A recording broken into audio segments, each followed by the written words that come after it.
So thank you so much for doing it. I'm sorry for the technical That's difficulties. okay, no Yeah, it worries. just happens with all these things. So first of all, I mean, could you pronounce your name so I get it right? Of course, it's Elena Yep. Vacchelli. Vacchelli, Elena Vacchelli. That's Yeah. great. So how I want to start this would be from sharing just a brief detail regarding what kind of topics you would be interested. It's because I mean I'm very much interested in all the social researchers. I mean my background, a little bit of it is in sociology, Yeah. so that's why I'm really excited to hear. Please. Yeah. Right. So, should I say a little bit about myself first, where I'm based at Greenwich Please. and things like that? Please. Right. So, I'm a senior lecturer in sociology. I joined Greenwich University a year and a half ago, more or less. And I'm currently based in the Department of History, Politics, and Social Sciences. I'd like to, well, present my research in three different strands, although these strands are really difficult to separate, they do overlap. Maybe it's clearer if I highlight the three different strands. So, the first one is my research in creative and participatory methods. So I've been using these methods for a while now, and I have a book actually coming out next week. It's gonna be delivered to my doorstep. It's entitled "Embodied Research in Migration Studies Using Creative and Participatory Methods." Maybe we can talk about it later. Yeah. The second strand of my research is concerned with migration and diversity. As part of this research strand, with Yeah. sorry, with two colleagues, Nicola Montagna and Nick Dines, I just published the 2018 Sociology special issue. Sociology is the BSA official journal, and it only has one special issue a year. So, in the special issue, we looked at the nexus between integration. A second strand, can I say it Yeah, again? yeah, Okay, yeah, sure. a second strand focuses on migration and diversity, and in particular on my research with women organizations and migrant women.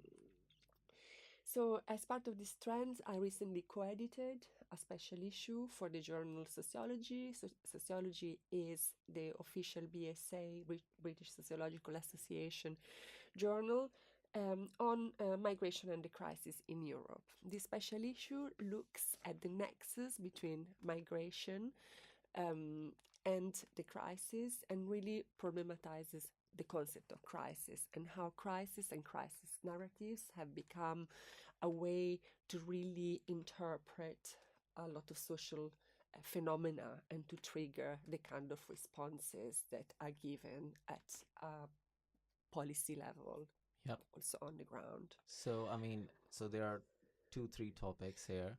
And one of the first topic which I would like to, go into detail would be the methodology which you are Yeah, using, which yeah, you said creative and digital participatory. So yeah, this was very intriguing to me yeah, to see this yeah, method yeah, as a very legitimate method where you are actually collecting data and putting your report into these sociology journals. But before that, I always found it that anyone who picks up social research, they must be living a diverse life. So what would be your personal journey into actually deciding that, oh, you know what, I want to do social research or sociology, and then you can say that, what how you came to the topics, which is, I guess, migration is one of the yeah. most interesting one.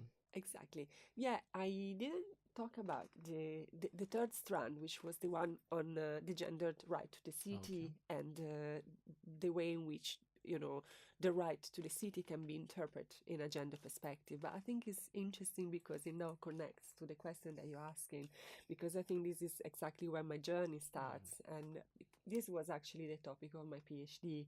So I did my studies in Milan. I studied political sciences, and this was my sort of graduate and postgraduate studies. Then at some point, when I was in Milan, I was an activist, and I was very interested in feminist issues. For both personal and political reasons, I left Milan and I moved to Berlin. And this is when I started thinking about my PhD. In Berlin, I came across really intellectually stimulating people and ideas. And this is when my first idea of studying the city and its gendered sort of declinations came about, especially because the city has always been studied from a very kind of masculine perspective. And Henri Lefebvre himself, who is normally regarded as the person who first came up with this idea of right to the city, has completely neglected a gender dimension. So this is where my journey started. When I was based in Germany, however, my German wasn't good enough to write a PhD in German. It was okay to have a conversation, but not to write a PhD. So I decided to move to England instead, where I could like write a PhD in English while improving my English in the meanwhile and do it for a reason. Right, so yeah, so I did my PhD exactly Okay. on that So topic. that's how Yeah, you yeah, started getting interested into. in this kind of topics. And then when I finished my PhD in 2009, in my PhD I looked at Milan and I interviewed feminist activists of the 70s and contemporary one to um, like understand the way in which they appropriate urban space in different ways, um, and how they conceive the public sphere, because this is very central to any feminist debate about the city. Um, I finished my PhD in 2009, and in 2010, I started working at the SPSC, which is the Social Policy Research Center at Middlesex University. Despite the name, this is a center that actually works on migration, and this is when I started working intensively on migration issues, working with really pioneer scholars in the field, and it was great. It was a huge learning curve, and I worked on several projects like European projects, funded by local authorities and national ones. So it was an excellent experience. So you just did a research, and which is pretty much, I think, close to migrant women, or I think it is on migrant women. Those are the sample size Yeah. for your study. But the methodology which you Yes. use, that is something which I want to Yeah. explore more in depth. Yes. What is this methodology? If let's say, if I mean, I have no idea. Maybe heard it first time when I Yeah. read one of your papers. Really? Yeah. Okay. So Yeah. just give me from scratch, like how Yeah. did you, who developed it, how did you came across Yes. it, or how did you engaged with it? Okay, that's a really good question, because I would say that the starting point for it, strangely, was my teaching. Because when I was at Middlesex, I was directing an MSc in social research, and I was also teaching qualitative research. And I think it's a really good example of how research and teaching can really mutually um, reinforce each other. Yeah, and how the interplay between the two can be fruitful, because teaching qualitative research really made me engage really deeply with epistemological assumptions about the way in which research is produced, knowledge is produced. And I came across as well feminist research, because this was clearly my interest, and the whole reflexivity idea.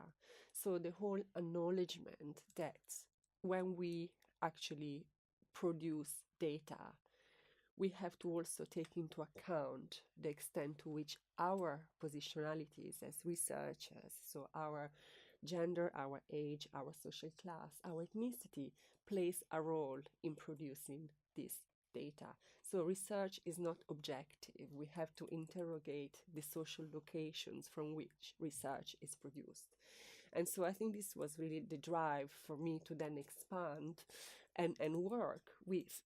Also, I don't like to call migrant women vulnerable. I prefer to say people in that they are women in vulnerable situations because they hold their own power. Yeah. Yeah, that is negotiated differently according to different situations. Very often they are very resilient women, and the say the public contemporary debate does enough damage Yeah. in depicting them as passive. So, what is collage making methodology? Collage, a safe space is created where women are given the time to actually collect the memories and also the experiences that they want to disclose. So it's a much more ethical and less invasive way of going about it.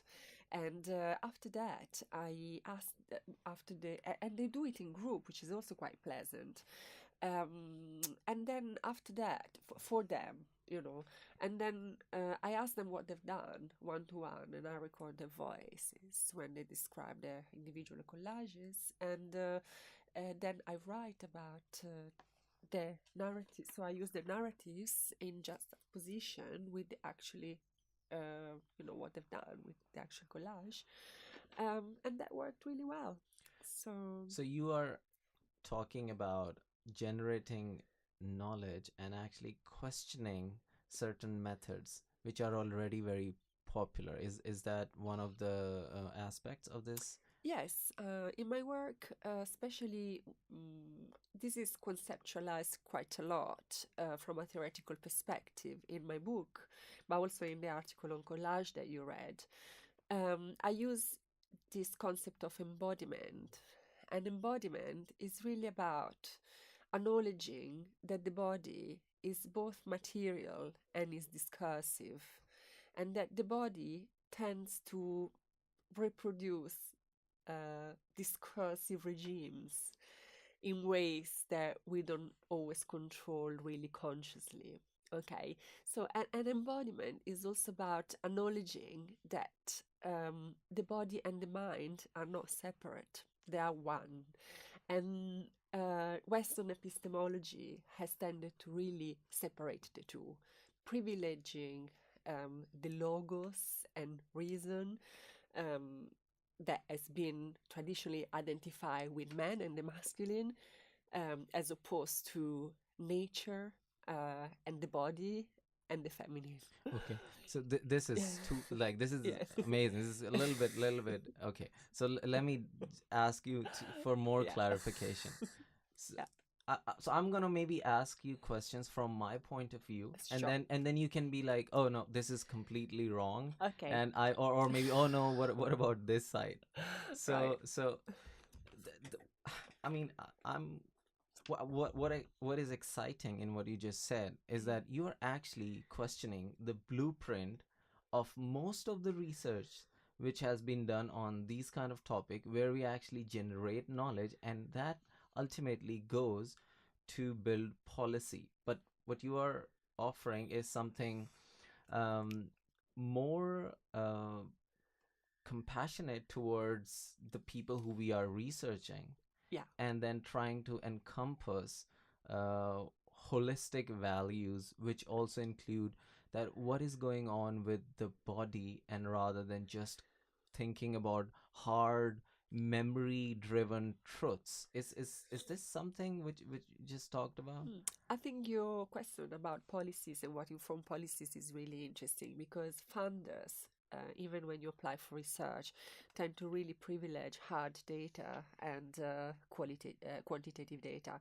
So I'm not arguing against quantitative data. I'm saying that quantitative data do something different, and Yeah. the quantitative data should be complemented by qualitative data, and that an all-round research should take on board both approaches because they lead to different kind of findings and help you to conceptualize social issues in a more complete way, so as so far as I'm so concerned. we are talking about, I mean, perceptions, and no.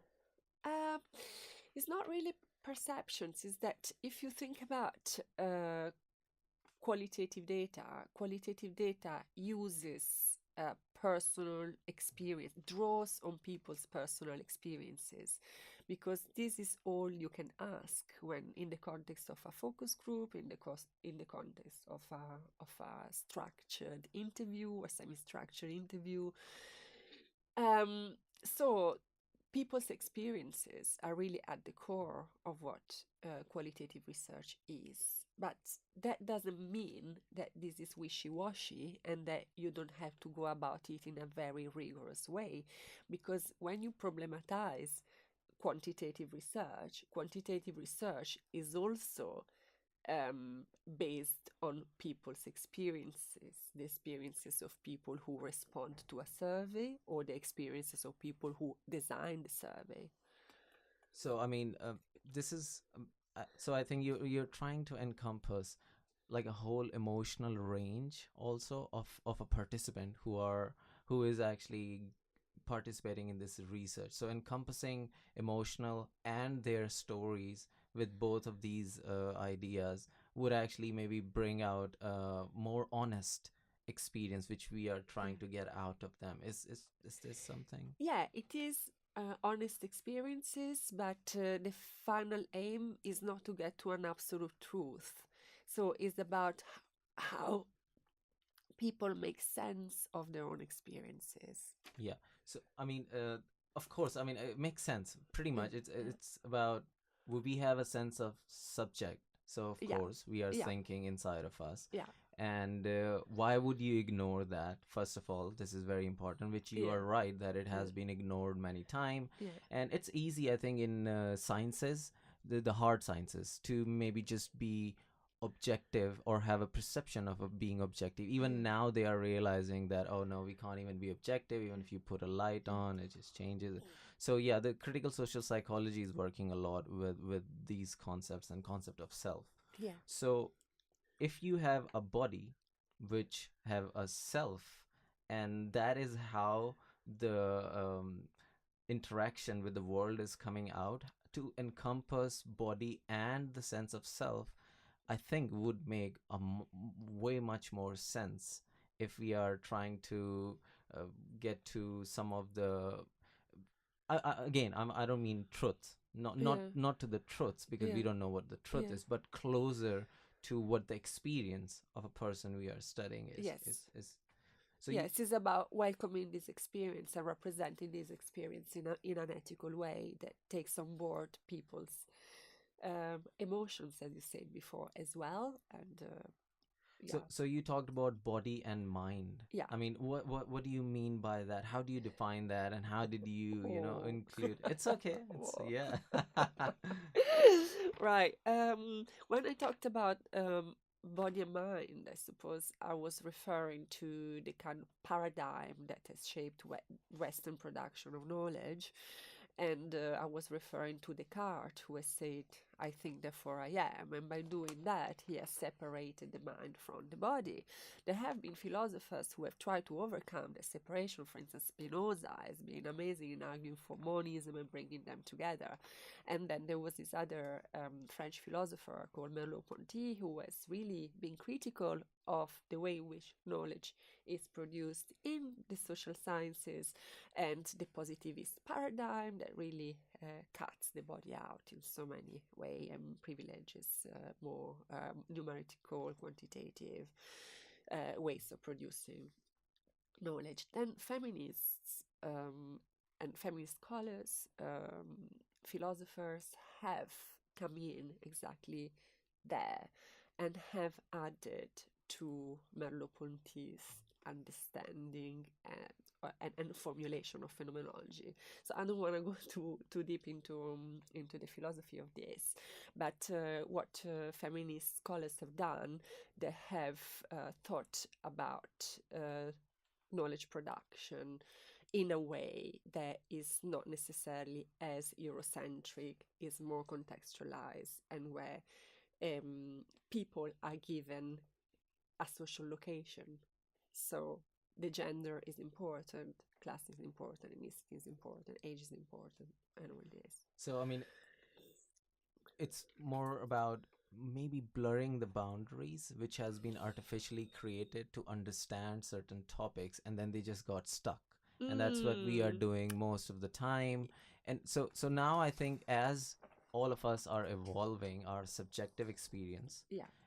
I guess that we are evolving, the understanding and the depth of the subjective experience. So we are trying to get to the complexity of it. Mm. So also that is represented in the scientific methods and Yeah. journals. This is really exciting to Yes. see that. Yes. And also I think, finally, if you are talking sitting here and you have done the research, I mean, I think we are looking at we are accepting the complexity Yeah. which human beings and the relationship with the nature presents us. Absolutely. Absolutely. The complexity is fundamental because I think at times, in order to think, we need to use abstract categories. And by doing so, we tend to essentialize quite a lot.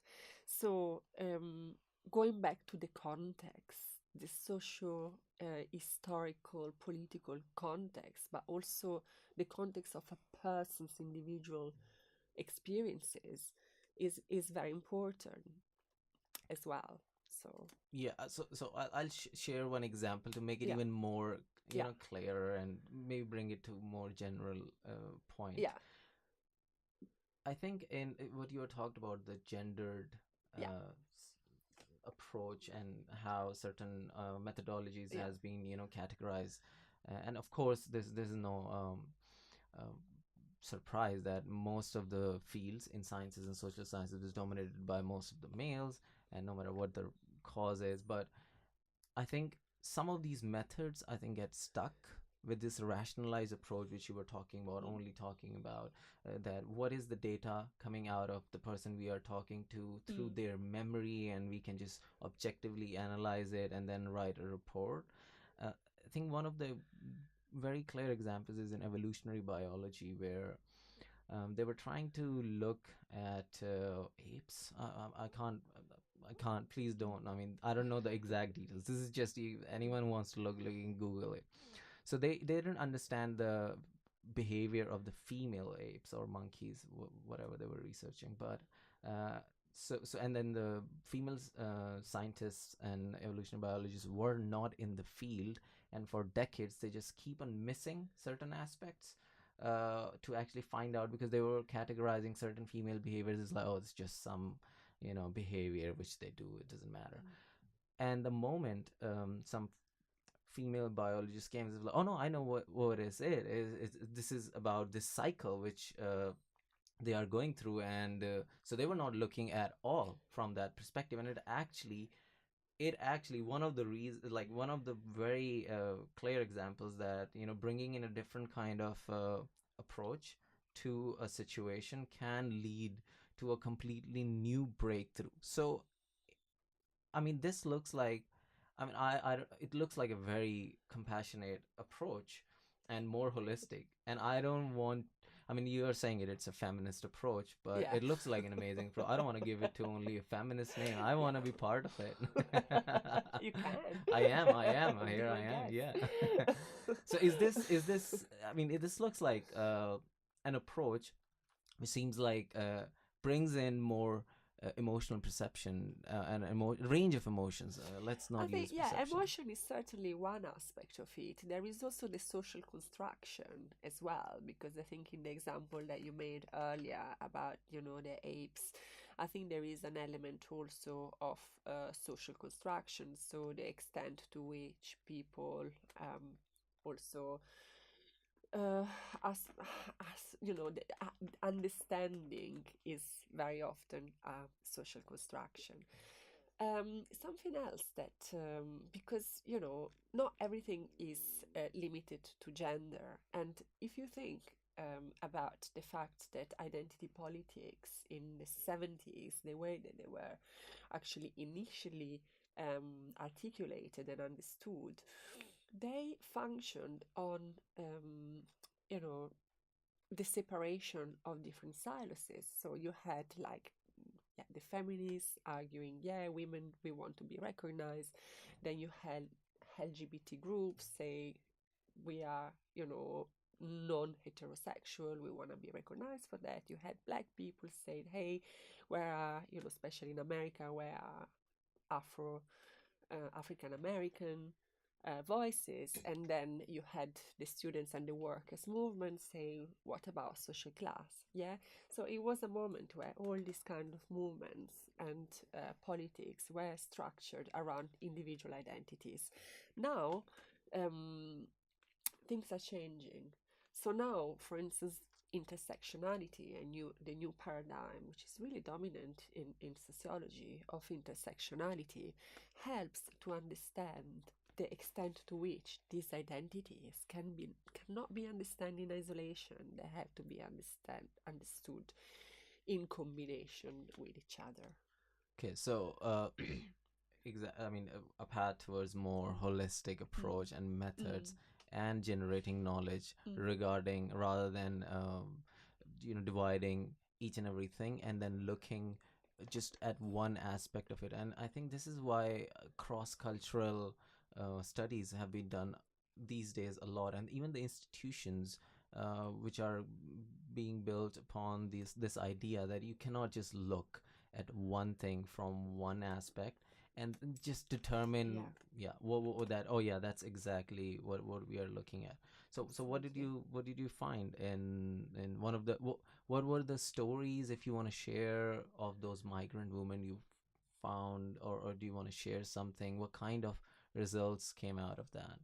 Okay, so just to give you an example of how the methods that I use work, another approach that I use is digital storytelling. So digital storytelling is really interesting because it aims at producing a very short clip that is normally a video clip but doesn't have talking heads or the people who actually participate, realize that short clip don't actually appear themselves.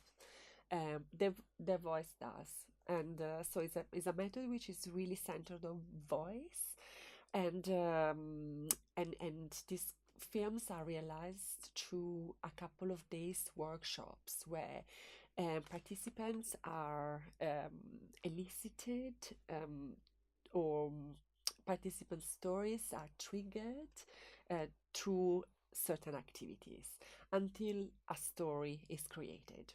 Okay, so for instance, in the workshop that I run actually at my place with a storytelling facilitator, another researcher, and 6 migrant women of different origins. Some of them were of African origin, some of them were actually European origin. They were all volunteers in third sector organizations. Um, wrote their own stories. And at the end of the stories, they read their story, which was then recorded.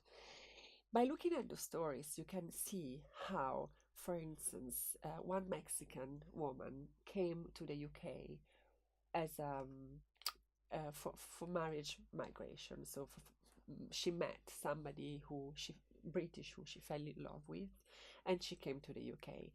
And but then she experienced all the kind of de-skilling that a lot of Latin American women experience when they come to the UK. There's many reports and studies that indicate that Latin American women tend to be highly skilled very often in their country of origin, and then when they come to the UK, they have to accept much more humble jobs because their English is not maybe up to standard, or just because it's really difficult for them to find a similar job. So you can see from these stories, and I could give you many examples, how then personal stories talk to more political and well-researched facts that are not just about that particular person, they are about, a group or a community. Yeah, I mean, I can totally some in somewhat level relate to it, Yeah. because one of my journeys is something similar. I mean, nothing like that, of course. I can't even imagine what they went through. Yeah. But so what was the different result you think which came out of this methodology? If so, let's say if you would have done some interviews and that's all what would have happened, or a focus group. Well, I think you probably would have got to similar results. So I'm not arguing that the results are completely different. I think with this kind of methodologies, the emphasis is more on the process. So you can write on the process, how the process comes about. You can reflect more on the ethics of doing research. You can reflect more on the importance of voice. So you just look at different aspects of the research process. I'm not arguing that this kind of methodology lead you to completely different Yeah. findings. So what are you doing next with this research? I mean, what's going Yeah. on afterwards? Right. Yeah. So I'd like to say a little bit more on my research on migrant women, maybe that I looked at. I looked at the position of migrant women in British society. I looked at the impact of austerity on migrant women, because there's several data that actually confirm that BME women in particular have been hit more hardly by austerity politics.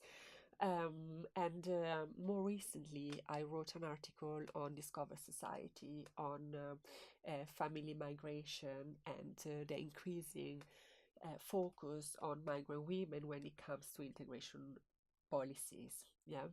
And if you look at the latest report, the case review on integration in the UK, this review really has an issue with migrant women, and migrant women are represented in a very problematic way. Then this kind of perspective is being echoed in a more recent integration green paper that also has created a lot of debate and frictions really around the fact that yes, a lot of this strategy is viable and very welcome, but some academics are and communities are not particularly happy about the fact that Muslim people, in particular Muslim women, are singled out in this strategy.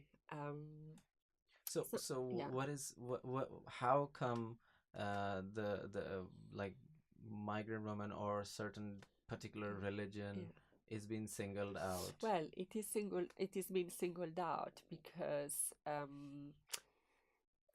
it's for several reasons. I mean, it's Yeah. a really big topic, but because um, Muslim people have been held responsible for the failure of multiculturalism. And from the 2001 riots in the northern city of England, when Asian youth has clashed with the police or with white people living in places like Oldham or Bradford, um, they've been accused of living segregated and parallel lives. And this kind of rhetoric has entered the public discourse in the UK until today. So in the past 15 years, the ways in which Muslim people are talked about um, has not really changed. And migrant women in particular are seen as the social reproducer of, problematic kind of citizens. And this is made even more complex by the fact that one of the biggest, perhaps, sources of migration in this country is arranged marriages with Pakistani and Bangladeshi people who, according to the word of Louis Casey, who wrote this the report, add a generation for each generation of migrant, because there's so many spouses who come in on the basis of the legal rights to family reunification. So this is at the moment highly contested. Okay, and this is what I'm also engaging with in my research. So to just I'm Yeah. curious. Yes. There's so many details in that. Yeah. So so this is about migrant women, or It's about migration as a phenomenon, and it's about the extent to which migrant women are singled out as those people who are most difficult to integrate. Yeah, and these kind of documents don't recognize that integration is always a two-way process. So it's not just the onus is not just on the people who come in, is also on society and the kind of services and structure that are provided in order to facilitate this integration. So I mean, I think it makes sense. If I'm getting Yeah, it right, you're not saying that, oh yes, they are completely coming here with a adopting of whatever your society or society over here yeah, is, but it's been already criticized a lot that all of the problem lies on the people who are coming to the city or the UK country, but yeah, we don't have any responsibility, or as if there is nothing which could be done. So, so regarding the yeah, migrant woman yeah, coming here, yeah. I just want to know that what are the steps which could be taken to actually balance that narrative? Yeah, for instance, one important step would be to recognize that migrant women are very often active subjects, that they have an agency. They are not just passive subjects who are, at the receiving end of patriarchal norms. They are not just those people who actually are, those anti-modern subjects who are actually just perpetrating these very backward practices such as, child marriage, arranged marriage, and all these, kind of dark practices that are normally attributed to them. So, for instance, one important step would be also recognize that one of the reasons why several women who arrive from Pakistan and Bangladesh don't access, you know, the labor market immediately, they don't get a job immediately, is because of the life course they're in. If they come here to get married, very often very soon after they have children. So, how many women get a job immediately after they have children?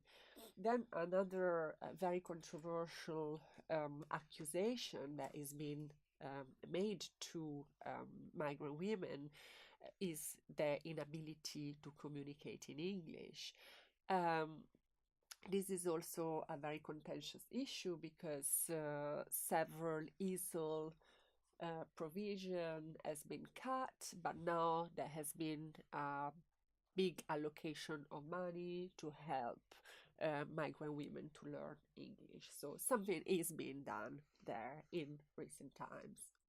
So, so one of the things which I notice is that you're saying that in most of the journal articles, the narrative has been heavily negative towards those women who are coming from either Pakistan or Yeah, Bangladesh not in the journal article, in the media. in the In the media. media and in these policy reports, they are really key, important reports because they are orienting the policies that are being made with regards to integration. So this is quite important. Yeah. Yeah. So, one of the things you mentioned was that they come here as an arranged marriage.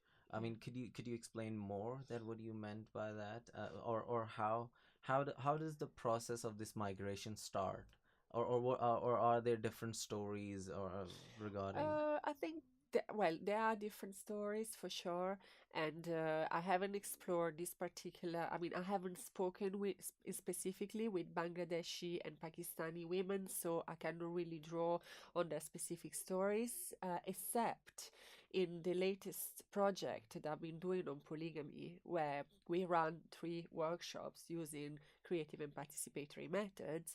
Initially, we wanted to use digital storytelling, but then we realized that digital storytelling probably wasn't the best method to actually tackle this kind of very thorny issues such as polygamy. So in that circumstance, during that workshop, I did have the opportunity to talk to some Bangladeshi women, and it sounds like for Bangladeshi women is completely normal to, to accept the husband that their family proposes to them and take this as an opportunity for transnational migration. In order to do that, they use a caveat in the law, which is the law, migration law, it is a human right, allows for family reunification. So spouses from overseas can come to the UK legally. Yeah. Yeah. And so marriages are being arranged according to that. And that kind of enables forms of transnational migration that wouldn't be possible without a kind of cultural setting, if you want. Yeah, I mean, migration is at the core of human history forever. So Yes, we there's are, so much that has been, it's so at the center of so many debates and issues. I mean, I don't particularly want to go into Brexit, but migration yeah. clearly played a huge role, and even now what's going on in Italy after the election and the kind of really controversial positions that politicians are taking towards migration is very So do problematic. you have any view regarding the migration into Europe? What the recent last few years, what's going Well, of on? course, I've got views. Please, please. Or I mean, I know you have worked on one of the Yeah, papers yeah. on in the migration in the European Union. Yeah, I this is the special yeah, this was the special issue that we wrote, and this special issue looks at that, but not just there's intra-European migration, so there's not just kind of the people from outside Europe who come to Europe. There's also a lot of intra-European migration. So, for instance, Italian workers who go to work in Belgium, you know, is much more complex than it seems. I mean, with regards to the kind of migration that is happening from the African continent to Europe, of course, Italy is like a gateway for that. And this is a very complex issue because, policies have been reinvented all the time. The kind of borders agreement are changing all the time, and the kind of opening or closing all these gateways that creates massive processes. If you think about what is happening in Libya now, that not as many migrants as before arrive from Africa, this is really telling. So I actually remember one of the words you were deconstructing, which is how crisis has been associated with the word migration. Yes. So, what is this kind of discourse is about? When how would you describe, or what does that mean when someone says migration crisis? Because this is Yeah. something very commonly used pretty much everywhere, and Yeah. even if you are talking compassionately, or even if you are talking negatively, whatever way you are going about Yeah. it, you use the word migration crisis. Right. Yeah, it's a very good question how to talk about it. I'm always a bit concerned when people ask these questions because I don't have any ready-made solution to hand. And at times, yeah, I mean, it's a very complex issue. But certainly, how to talk about it is a good question because I think that the way to talk about it is in a more compassionate way. So, as yourself, um, in your previous question, were asking, compassion No, I think this is very is important. important. You are right, because when in first part of our conversation we were talking too abstractly about all the methods Yes. and why these Yeah. integration is important and why Yeah. accepting Yeah. complexity is important. I think it is good if we clarify that why are we talking about that method in Yeah. so much depth without any examples. It's because the intentions are very important, I think, Yeah. in research, or Yeah. if you're trying to Yeah. solve a problem. So if what I see in your research method is a lot of compassion and being empathetic. So I think if any knowledge or even scientific procedures are done through these approaches which represent these values, I think it is a very important thing. I do really admire Mm. you for that, and that is one of the reasons why I wanted to talk to you. So I think it is important that we do mention these kind of This, yeah. yeah. So Yeah, absolutely. And going back to the compassion point, for instance, right, when people arrive to Italy from Africa, people think, oh, there is this distinction between the deserving, the undeserving migrants, the people who actually have the right to apply for refugee status, and people who are actually just economic migrants and therefore like a less deserving kind of migrant, okay? But then, if you look at the journey that they went through before taking that shaky boat that might or might not take them to the other side of the Mediterranean Sea, um, is full of, you know, really grueling experiences. People, especially from Eritrea, lots of people have to flee their country, go into Sudan, stop in countries between Eritrea and Libya to make the money necessary to give to the smugglers. When they arrive to Libya, they risk being kidnapped by traffickers and taken to Egypt, where they are subjected to torture and extraction of organs very often. So you can see that these people that we refer to in a disembodied manner as the migrants have these stories, and they do risk their life to come here.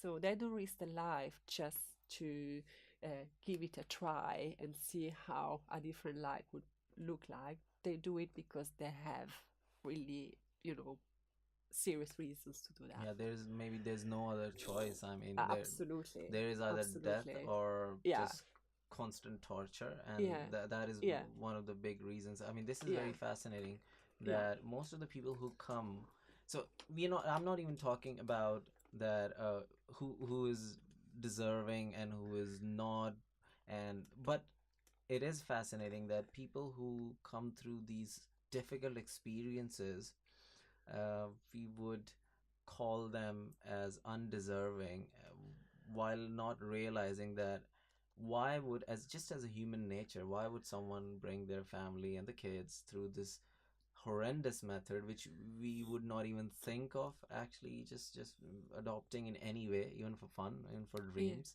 and what is behind it. So some people just say that this is not our problem. I mean, what is the answer to that? I mean, they say, oh yeah, they're born in some other continent. And this is one of the comment I actually heard from my partner's friend. They were talking about, and they are in Europe, so they talk about that. Yeah, this is not a problem. They are born somewhere far away, and they bring in. It's again same thing what you were saying. It's a lot of pressure on our country. This is not our problem. I mean, what's your approach to these kind of language? Um, I mean, very critical. I mean, yeah, I'm very critical of that kind of language and the way it is dangerously reproduced in the media. For instance, if you go to the Migration Museum, which is a really interesting place to go, I brought my students there this year. There is a wall full of Daily Mail titles demonizing migration. And I think it's so interesting to see all those titles saying like completely unfounded, unempathetic, demonizing statements, reinforcing this crisis narrative that migrants are here to steal our jobs and that they are dangerous people and that they are potential terrorists, which is what the dominant discourse also says, is totally, regurgitated by the media constantly. So it's no wonder that people like the person you mentioned just now kind of has these superficial positions on the subject matter. Yeah, I think with migration, it is true that you have worked on the discourse of the word itself, because we don't give it enough deeper thought. You don't have any migrant. I mean, when I say you, I mean anyone Mm. who's talking about it. They might have not experienced themselves that Yeah, what it is, yeah, never have been put into yeah, that place. yeah, So would be easy to just borrow a ideological conception, which is just very easy and it's available, and then while you are borrowing it, it also comes with the like a group. So you are now part of a group, so you belong somewhere.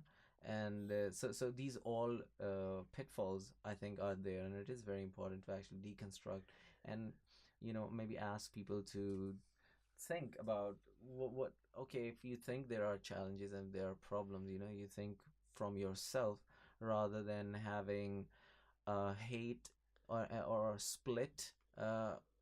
Again, anytime we have a problem or a difficulty, I think sometimes we get into this state of me and you, which is common sometimes. yeah, And it's easy to get into me and you when the yeah. difficulties are. Exactly. Yeah, very true. It's about othering people who are not like us, and it's about a very kind of deep-rooted sentiment of a need to belong, and by wanting to belong, defining who is part of your group and who is not part of your group. So, and I think for us, probably these kind of problems resonate particularly because, I mean, I am a migrant, although I am an European migrant. So, but I come from south of, Europe that has its own problem, and I live in the UK that at the moment doesn't see particularly favorably European migrants. So, and your origins are from Pakistan. Yes, I'm. So, but were you born here? No. I am Oh, also a migrant who went yeah. through a very brutal process. Yeah, I mean, Yeah. it's classified. I can't even share how Right. brutal it was. I'm Right. kidding. I'm kidding. Not Right. really. It's just so many people just go through this brutal Yeah. process. But I mean, there are problems in migration, of course. That's why it's a difficult topic. And problems do originate because we have now built borders, and now many of our cultures are very, very separated. So of course there would be tension. Okay, let's call it tension. So what would be the tensions which you think are created through migration, or do you think that all the tensions which has been pointed out are superficial? I don't think it's superficial at all, and that's why I'm studying it, and I think there's so much to say. The why, I think it goes back to the ancestral point about belonging, perhaps, and how people feel safe in defining where they belong and what belongs to them, and are not ready to share with people who are perceived as others. But this is a really long history of humanity that has been defined by that, so it's a really big Yeah. Okay, so this is amazing, of course, that you are trying to kind of solve this complex problem. And belonging, whether it is in the tribe or in the city or is in the country, it's just, yeah, this is individual human problems. We suffer from our that where do we belong, and of course as a species, as a group, we are sometimes confused about it. Is that one of the reasons why your research is also in the city spaces? Because this seems like a connection to that part where you are talking about gendered spaces. um, well, no, I think I've been interested in the city because the city provides symbolically an imaginary for decision making, the agora, the square, the place where decisions are made, and also because the city is an unbelievable, intricate, complex set of people and issues and organizational layers. And in cities, the whole idea of citizenship comes from the city as well, right? So the reason why I'm interested in city is because this is where um, most studies have been done as well, about how women appropriate and use the city. Up until the 80s, there was this emphasis on like dangerous spaces for women, so spaces that were unsafe for women to go, because of this fear of attacks or violence, sexual violence. Then it wasn't until the 90s that the city was seen as a more emancipatory space for women. So where you can just go, you can use the city, use what the city, you can be yourself, you can anonymize yourself if you want, you can find your groups, become an activist if you want, and just live your life, maybe without the burden of being, stigmatized or judged according to sexist biases, which is what very often happens in smaller towns or rural settings, I guess. Yeah, so it is a way to actually free femininity, or is that why you're talking it as a feminist approach towards the cities, because women are more free of the old stigmas when they are in the cities? Yeah, there is an argument uh, for that, for sure, that the city can be a more, a space where women are more free to appropriate their or even to play out their identities in the way that they want to play out. This is one of the arguments. But yeah, but the city has been studied in a gender perspective also from a more planning, for instance, um, to a So more planning, say, lens, because some scholars have said that cities tend to discriminate women because cities are shaped on the whole idea of production. So even if you look at London, right, London is all connected centrally, but then when you have to go from a part to North London to the next part of North London is really difficult. Yeah, and so this has been really also interpreted from from a gender perspective by saying that this kind of production bias in building city favors men, or it has very much done so in the past, and for people who are dedicated to social reproduction, so care of the elderly, of the young. This is cities are much more difficult to navigate. If you think about accessibility to public services, for instance, how many tube stations in London don't have an elevator for women to go around in the prams, for instance, right? So there's so many aspects of the city that can be looked at in a gender perspective. So in terms of access, in terms of appropriation of space, in terms of how the identities are played out, so you can really that's very interesting. I become mean, actually, very the into. so the city, just the plans of the city Yeah, itself has a yeah, certain bias towards production, yeah, and that creates a lot of barriers, very of much course, so. towards, yeah, it's a very interesting point, Yeah, but I think that is a problem with with an overemphasis on production, yeah, and yeah. yeah, so Definitely.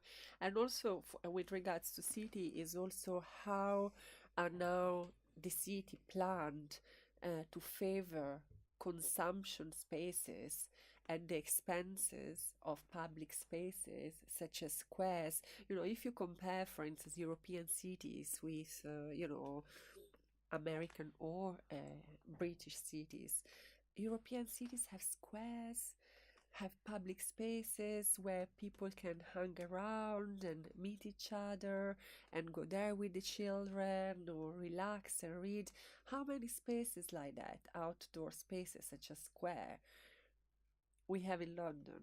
Not yeah, many. We have several shopping malls, we have several spaces that are exclusively dedicated to consumption, but that kind of public space, which is a more kind of European approach. idea of how cities are, planned is is missing here. I miss it as well. Yeah, no, me too. I've lived in Edinburgh for a long time, Yeah. and I definitely feel this difference. But would you think that this approach regarding you would portray that as a feminist approach Not towards the necessarily, cities? but scholars who have looked at the city from a feminist perspective have really looked at that particular aspect of the importance of public spaces, for sure. For some reason, I might be just biased about it because I actually do prefer places which have more balanced approach. Yeah, Anything, because I've experienced overpopulation. So I was in Lahore, and it's yeah, it's somewhere around London, the population, and it's pretty much close to London. I'm not sure. I think it's 11 million yeah, something, and it's more condensed. yeah. So whenever there is a pressure of production in a very small space, it tends to produce some sort of a negative approach towards the individuals itself. So all the efforts, all the machinery becomes the point of preference, and everyone who is actually running the machinery becomes someone which are secondary. So I think that is why you're talking about squares and public spaces, because that would actually break that circle of production, as if everyone is just running to produce.